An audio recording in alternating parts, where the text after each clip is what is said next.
Good afternoon, ladies and gentlemen. Please join me in welcoming our webcast viewers. My name is Jillian Riley, and I'm honored to be the president of the Canadian Club of Toronto and your host for today's event. Our club offers members and guests a diversity of opinions that reflect the multidimensional nature of Canada's rich democracy.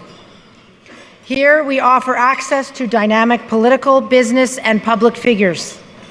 The leader of the Conservative Party of Canada is one such figure. Before I formally introduce him, here's a quick snapshot of some upcoming events at the club. Celebrate the holidays with us on Wednesday, December 13th, with the writers, composers, producers, and director of the Broadway sensation Come From Away. We'll be here to talk about the award-winning and heartwarming Canadian musical. And on Thursday, December 14th, Bank of Canada Governor Stephen Poloz will be at our podium. To order your tickets or to learn more about the club, please visit our website at canadianclub.org. You can also join the conversation via Twitter and Instagram by following us at CDNCLUBTO or by using that hashtag. I would like to express sincere thanks to today's event sponsors: Borden Ladner Gervais, represented by Sean Weir,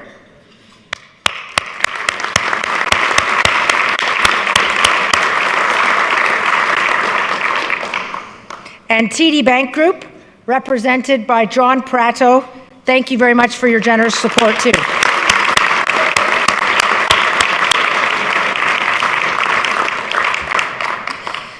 I also want to acknowledge the youth and young leaders table that are with us today, thanks to Bell Canada. We have the Monk School of Global Affairs. Please stand and be recognized.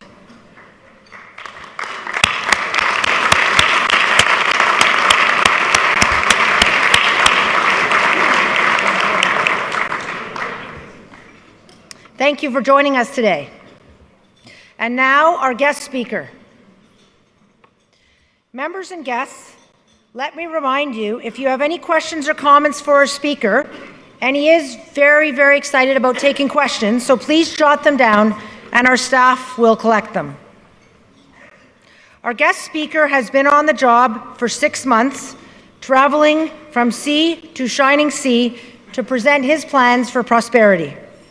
Andrew Scheer became the leader of the official opposition and leader of the Conservative Party of Canada after a long, hard-fought leadership race. The Ottawa native has been a familiar face on Parliament Hill for the past 13 years. In 2004, the father of 5 returned from Regina to his hometown to enter federal politics. As the Member of Parliament for Regina, the former insurance industry representative was re-elected 4 times. Mr. Scheer held the position of Speaker of the House of Commons from 2011 to 2015. In this role, he earned the distinction of being the youngest Speaker in Canadian history.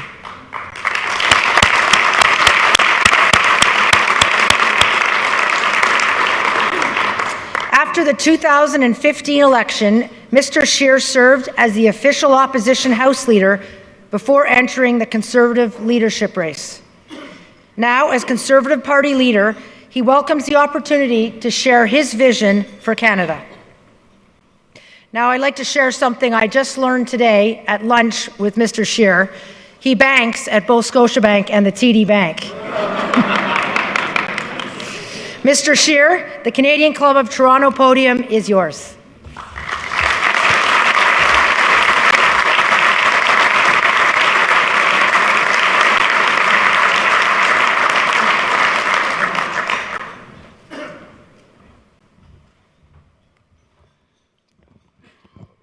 Well, thank you very much for that very warm welcome. And Jillian is right. I do bank at both Scotiabank and TD Bank. I owe both of those institutions a heck of a lot of money. And I told John Prado and are in the holding room there that I often pay off the credit card I have with his bank with the line of credit I have with the Scotia Bank.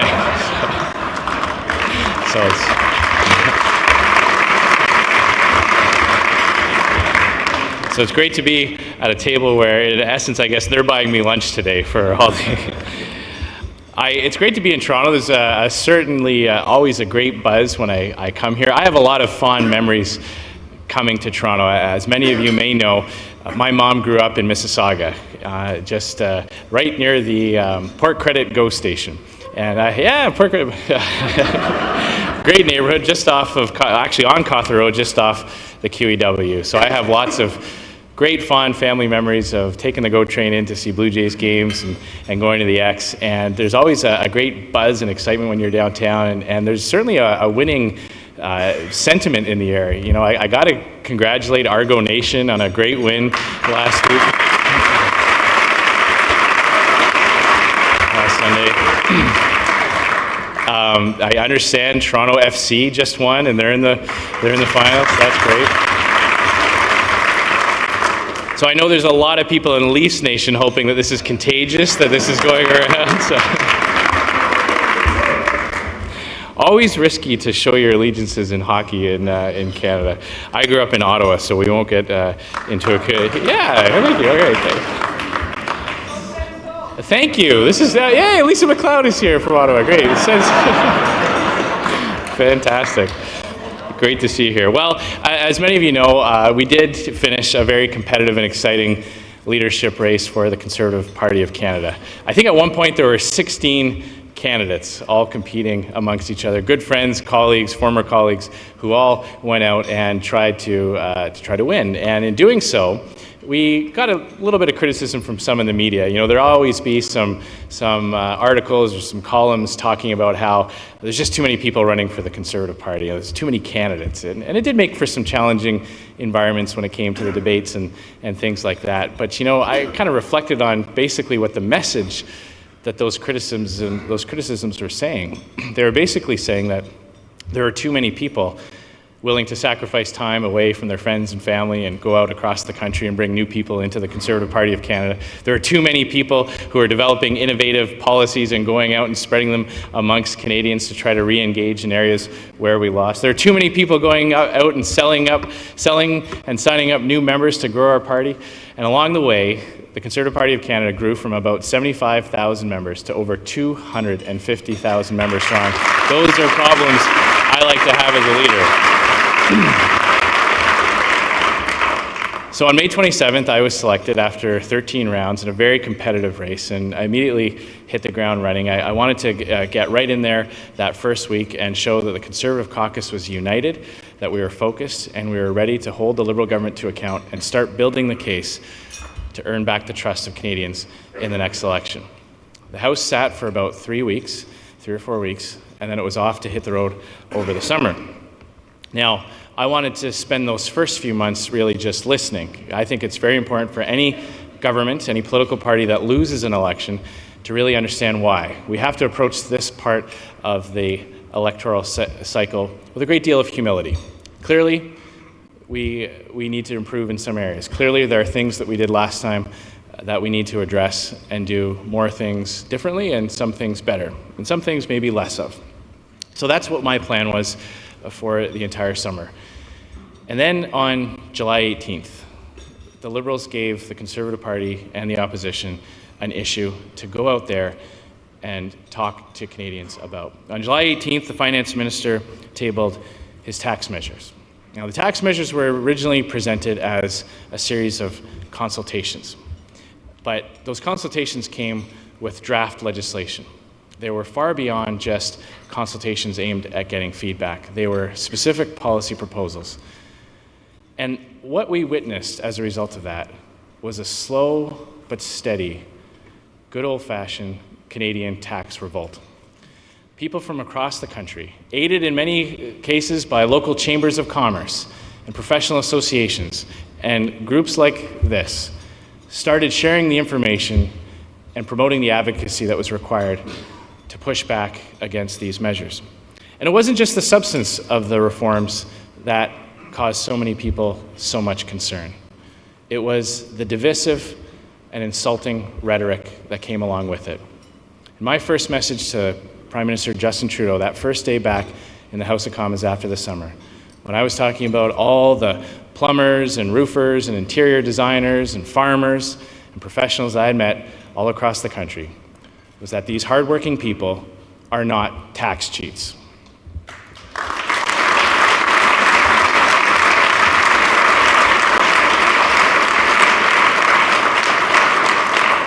Because that really was the language that the Liberals were using. If you think back, we know that they were throwing around lines, saying that these measures were necessary because so many people weren't paying their fair share, that many people had set up businesses just to avoid paying higher taxes, and that many of these tools were only available to those who could hire people to set up fancy accounting schemes. Well, I really liked watching the reaction to that, and especially on social media. We're living in an age where people from across the country can get united around an issue very, very quickly and express themselves and work with groups and individuals in faraway places in many different areas and different walks of life. And one of my favorites was, as I was landing one day, I was going through my Twitter feed and I saw a picture someone had tweeted out, and it said, "Hey, at Justin Trudeau, it was a farmer in a tractor. It said, 'Hey, Justin Trudeau, just here in my tractor, in my what you call a tax shelter, trying to get the crop off before the frost hits.'"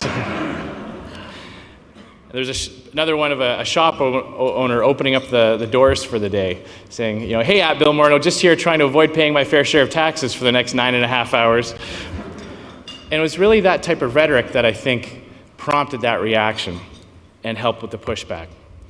But when we look back, I think we have to acknowledge that the Liberals weren't entirely wrong. Justin Trudeau and Bill Morneau weren't entirely wrong.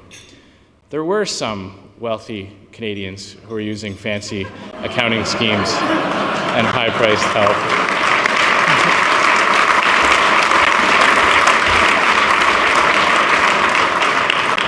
To arrange their fares to protect their family fortunes and make sure that it wouldn't be touched. It just so happens that if Justin Trudeau and Bill Morneau wanted to find those people, all they had to do was turn slightly towards each other, gaze into each other's eyes, and they could have left the 1.4 million hardworking business owners alone for the summer.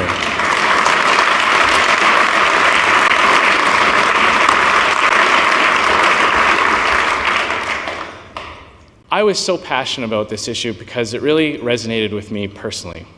I grew up in a very, very middle-class family, working-class family. My mom was a nurse. She was one of the original nurses at the Children's Hospital of Eastern Ontario. For those of you that have lived or worked in the Ottawa area, that's an iconic institution for pediatric and healthcare for young people throughout Eastern Ontario. My dad worked for the Ottawa Citizen, so he's got a post-media pension, so everyone keep your fingers crossed for him.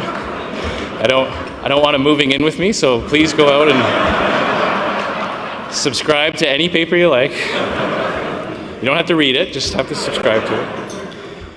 But they often had to make sacrifices. They had to make tough choices. I can literally remember the day. My dad's an avid reader. We had our whole basement was a library, of books everywhere. He subscribed to literally dozens of magazines. And I remember the day that he canceled all his magazine subscriptions so that he could pay for my sister's dance lessons. I remember the time that he arranged for a loan from a friend when interest rates were double digits so that he could keep our family in the house. Those were tough choices. It's not easy to go to a friend and ask for money to pay down a mortgage so that you can stay in the house. And they always made those sacrifices so that we could have a better future. And they were very generous. When I turned 18 and I was accepted to the University of Ottawa, my parents were very, very generous. They said I could live at home for free. And that was their contribution to my post-secondary education. I shouldn't say that. They did buy me a bus pass. They bought me a bus pass every month because my family didn't own a car. We didn't have a car growing up. I had to take the bus everywhere. And I believe that I learned kind of the first stage of my ability to persuade people, because if you think it's easy to get a girl to go out on a date with you when you're promising to meet her at the transitway station, you really need to have a good pitch on that. So to pay my way through university, I had to get a job. And the job I got at the end of high school, I'd worked at some of the Ottawa Rough Rider games, Ottawa Senators games. I'm really thrilled. I love the CFL football. My first job was at the Ottawa Rough Rider games. When I moved to Saskatchewan and people would say, who do you cheer for in the CFL? I would say, I've always been a Rough Rider fan. I'm really excited about the prospect that Halifax might get a team. I think that's fantastic. I hope they call the team either the Blue Bombers, the Stampeders, the Eskimos, the Argonauts. One of those names would be very fitting in our Canadian history. But I got a job at a restaurant, and I was a waiter. Started off as a busboy, then a waiter, and I saw that I had that opportunity. I could pay my tuition because I had a job thanks to a small business owner who had risked everything, literally put all his savings on the line. I'm not sure the entire degree of his personal financial background, but I know that he took a big risk in opening up that restaurant. And as that restaurant succeeded, sure, he succeeded, he prospered, but so did I. I was one of the primary beneficiaries after he himself that benefited when that business did well, that allowed me to pay for my tuition. When I moved to Saskatchewan in 2003, I found a job at a local insurance company. A husband and wife who had literally sold the farm a few years before to open up an insurance office. I didn't have any training. I didn't have my brokerage license at that point. They gave me on-the-job training at the front desk, paid for my way through the Canadian Accredited Insurance Broker Program so that I could get my certification. And there were dozens more at that firm just like me that had started down that path in life because of the risk that those owners took, that they risked everything to open that up. There's no guarantee of success, but thanks to the fact that they were successful, I benefited. I was the primary beneficiary after they themselves in that situation again. And I saw in both those situations, stressful evenings, those owners staying late far into the night as they tried to, figure out how they would make their payroll, or submit their GST filings, or when they got the StatsCan business survey that they were forced to fill out. These are all big burdens on local business owners, and they do it, and when they prosper, millions more succeed. So our message throughout the last few months was these attacks on small businesses, these new tax changes, not just about the 1.4 million Canadians who own a small business. It's about the millions more who have opportunity thanks to those hardworking risk takers, those dreamers, those strivers, and those people who work up an hour before their employees do and stay 2 or 3 hours later. This isn't just about the business owners, it's about all the people who work there. And that's why this was so passionate for me. And the trouble sometimes with economic stats is when you look at negative news, when things don't go well, you can always read an article about how many jobs might be lost when a company closes or a factory shuts down. But you can very rarely quantify the millions and millions of lost opportunity when investment never happens, when business decisions aren't made. And one of the things I've heard so much throughout the last few months is that there's basically been a freeze in the business community with the uncertainty, with the lack of clarity, with the lack of knowledge of what the new rules will actually be. And we'll never know how many people didn't get the phone call saying you got the job. We'll never know how many people weren't given the types of opportunities that I had thanks to these liberal tax changes that have stifled so much economic activity.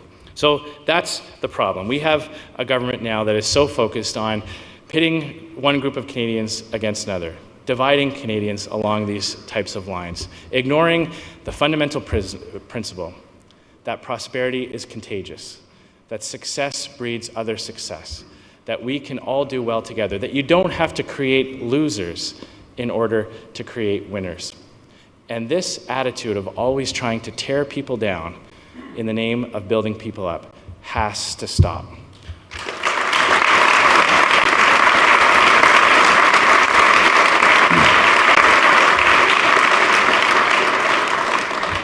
Prosperity can't come from government. The best thing that helps lift people out of poverty, the best people that helps improve the quality of life for all Canadians, are free people making free decisions buying and selling, exchanging goods and services voluntarily. That is what creates wealth and prosperity. I like to use the example of television sets. I'm an avid TV watcher. I love movies. I love TV. I love watching shows with my kids, binge watching Netflix, and I'm going through The Simpsons right now with my 12-year-old, pre-screening, making sure that the jokes are all appropriate. But you know, about 30 years ago in the 70s, 40 years ago now, the top-of-the-line best TV you could buy would cost the average worker around 2 weeks' worth of salary. Take you about, the average worker, average wage based on Stats Canada, it would take the average person about 2 weeks to be able to afford that television. That's if they didn't buy anything else. If they just put everything they had into those 2 weeks, they could buy that television. Today, it takes the average worker in Canada 2 days to buy an infinitely better product. Now, that didn't happen because we had a minister of TV fairness.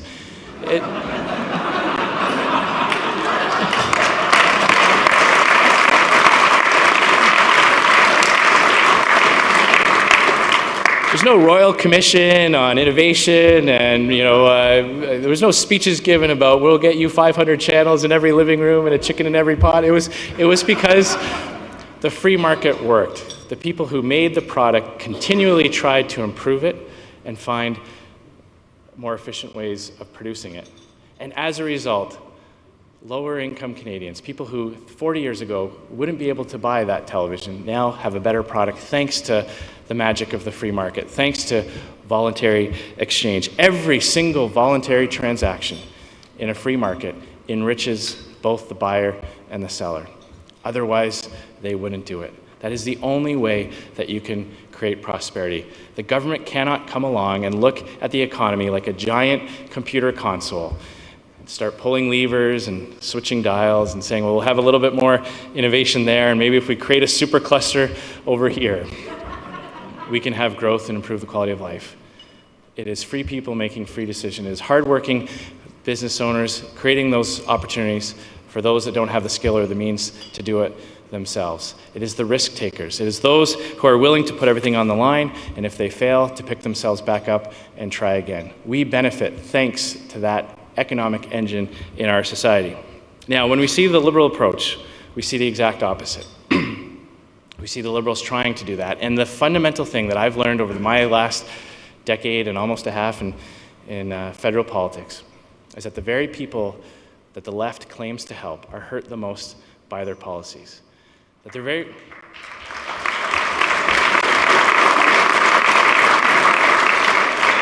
They're very good at making an announcement. You know, we had an announcement the other day of billions of dollars in new housing, a new housing program.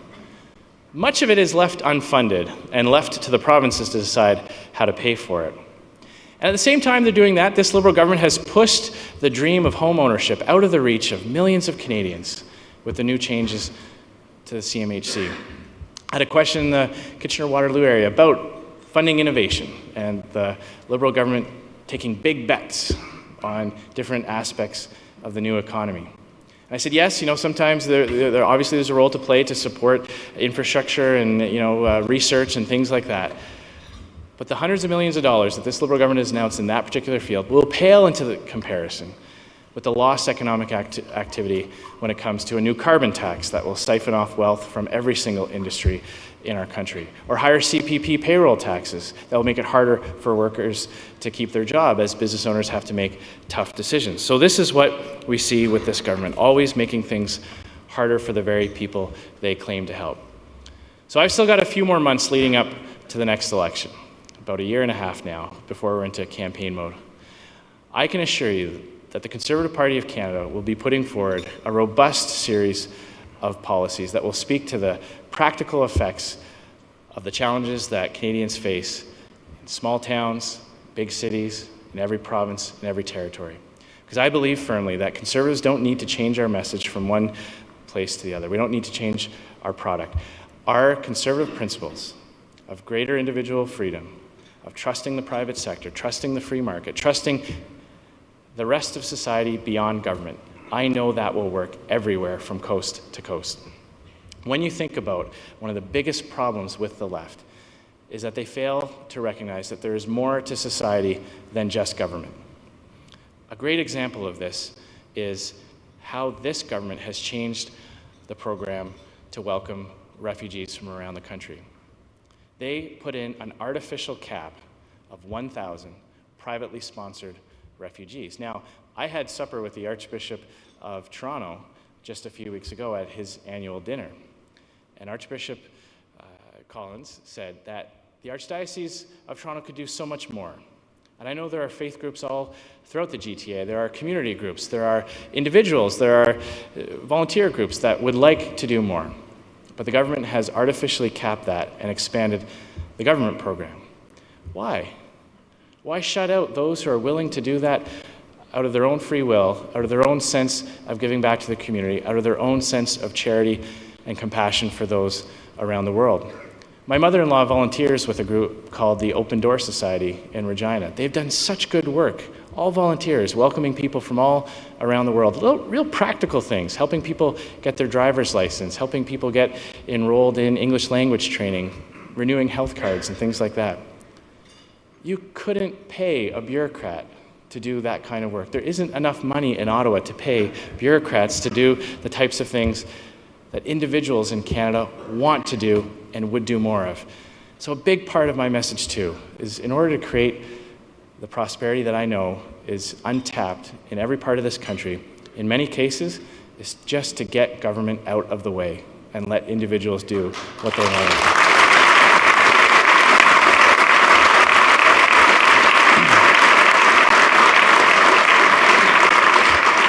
I know I'm running out of time, so I'll close very quickly. I'm excited to get out there and continue on this work in advance of the next election. I hope you'll be engaged. I hope you'll provide me constructive feedback where I need it. And I hope that in 2019, you'll vote for a positive conservative message that is focused on building up every single Canadian and ensuring that every province, every person, everyone from every walk in life can share in the potential and prosperity this wonderful country has to offer. Thanks very much.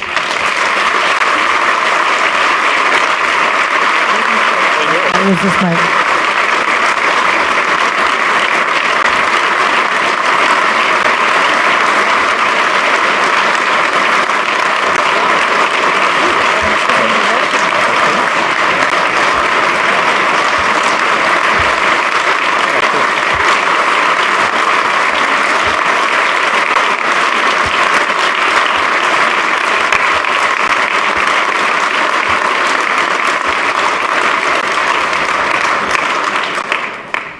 That's impressive. That's the first standing ovation I've seen this season. Oh, fantastic.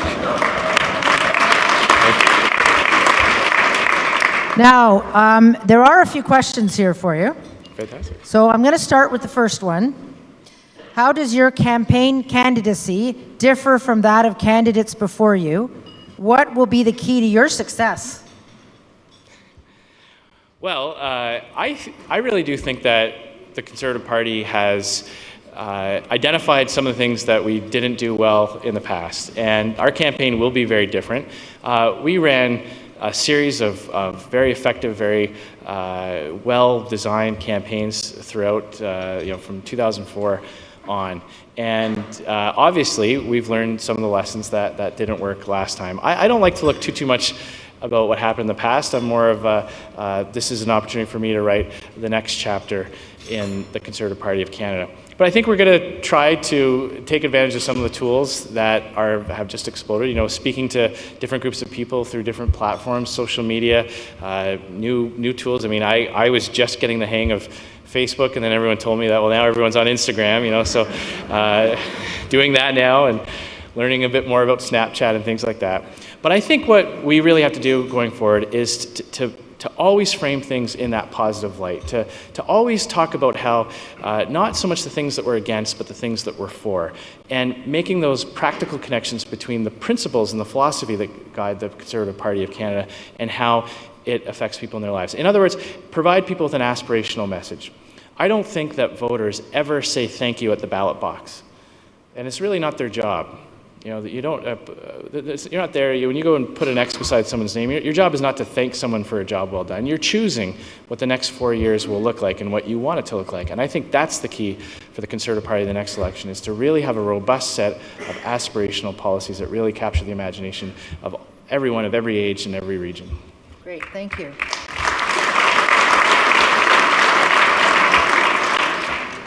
So, how does Canada remain relevant on the world stage?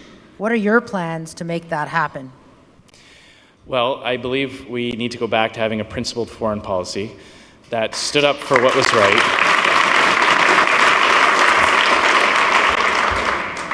unafraid of denouncing evil where it exists, and less concerned about trying to please others in the international community, and more concerned with promoting and defending Canada's national interests.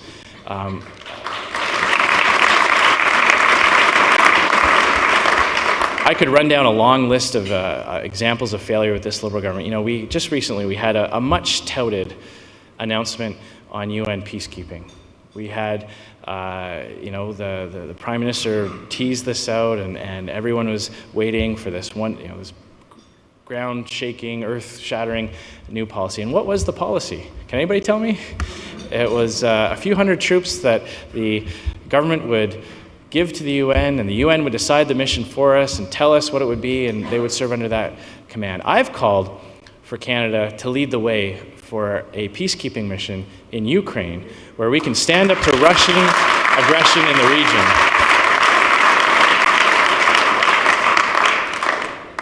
I don't know what Stéphane Dion meant when he was, the Liberal government's first foreign affairs minister. He said that Canada would have responsible conviction. So when you have convictions and when you have principles, you need to be responsible with them. You can't show them too much or in every situation. And I don't believe that's the right way to go. I think one of the things that most Canadians really appreciate about the previous Conservative government was that we were unafraid of denouncing evil where it existed, promoting Canada's national interests, and always making sure that we stood up to those around the world that are intent on promoting and spreading evil.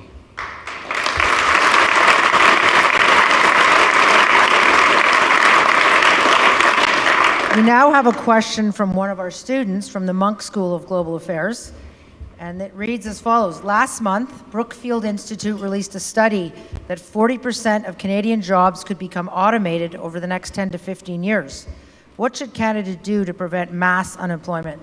And there's a few other questions around AI in here as well, so it seems to be a common theme.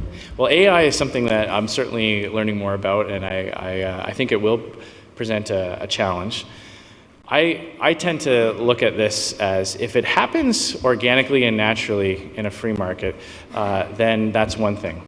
But when it happens, and if it's accelerated as a result of policies that make it harder for industry and businesses to retain workers, then that's another thing.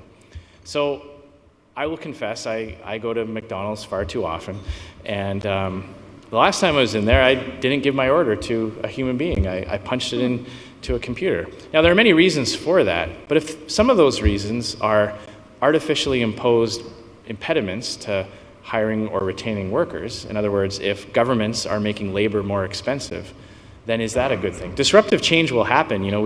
There are no longer anyone who makes buggies, and we have an auto industry thanks to that. So yes, we can identify certain areas that may go through disruptions, but as human beings constantly innovate and find new ways of doing things, producing things, we're always better off for it. We always have a better quality of life and more prosperity because of that, if it happens naturally. If government starts trying to pick winners and losers, if government starts making it artificially harder to retain workers and humans in jobs, then that's another thing. And I think we need to have a serious conversation about why is there so much investment going into AI and automation. And I think one of those factors is because at many different levels of government, it's become very, very expensive to hire workers. Before you can even pay the wage, you're paying a lot of taxes, payroll taxes, and other types of things. So we need to have that part of the equation has to be looked at just as much as the innovation side. So speaking of technology, how do you differentiate yourself and your party to the selfie generation against a PM who is focused on selfies and social media? That. I didn't write it. Look, it certainly is a challenge. I do think that we have a very image-conscious prime minister. There's no doubt about that. And I think it's important. You know, everyone in every level of politics will say, you know, it is important. A lot of times people communicate more with images than with words. A picture can say 1,000 words, and sometimes a social media graphic will get shared more than a 500-word essay on the rising cost of natural resource products. You know, so we have to be cognizant of that. But I do think that more and more Canadians are realizing that substance should matter over selfies, that policies should trump image.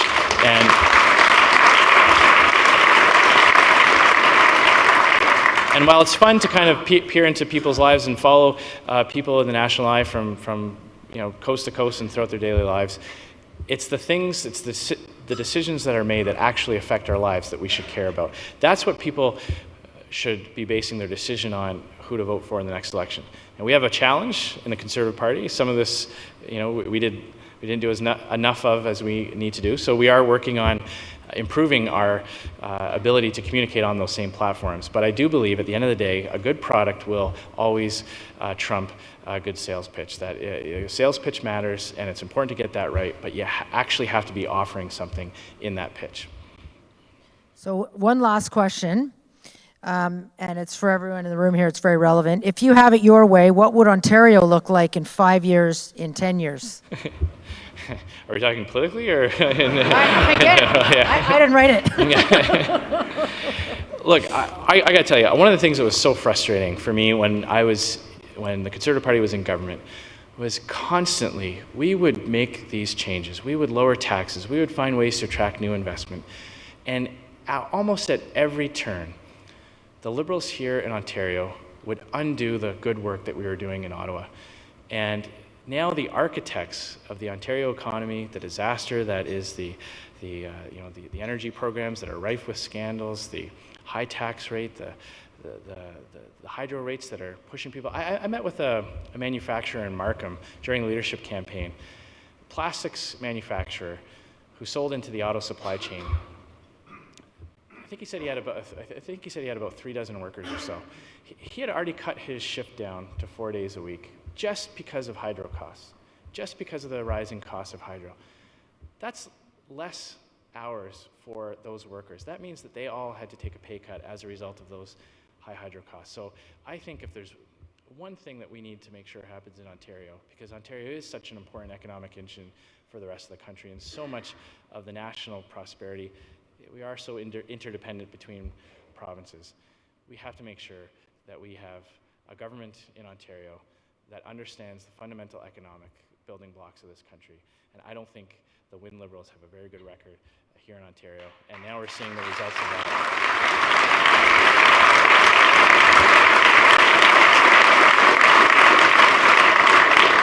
And unfortunately, the architects of all that has gone wrong at Queen's Park have set up shop in Ottawa and are now running the PMO. So we have our challenges at the federal level. So I'd like to invite John Prado to come up to the stage because he's going to do the thank you. And while he's on his way up, thank you very much on behalf of the Canadian Club.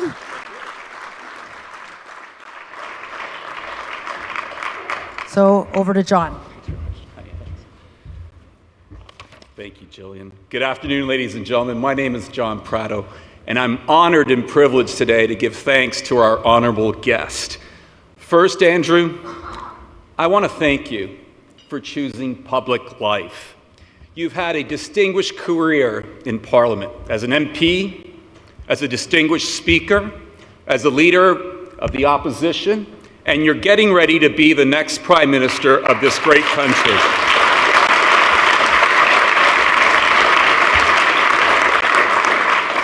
All of us in this room and across the nation are in a better position today because someone of the highest integrity and highest ethical standards and intelligence has chosen public life, and we thank you. We know it's not easy.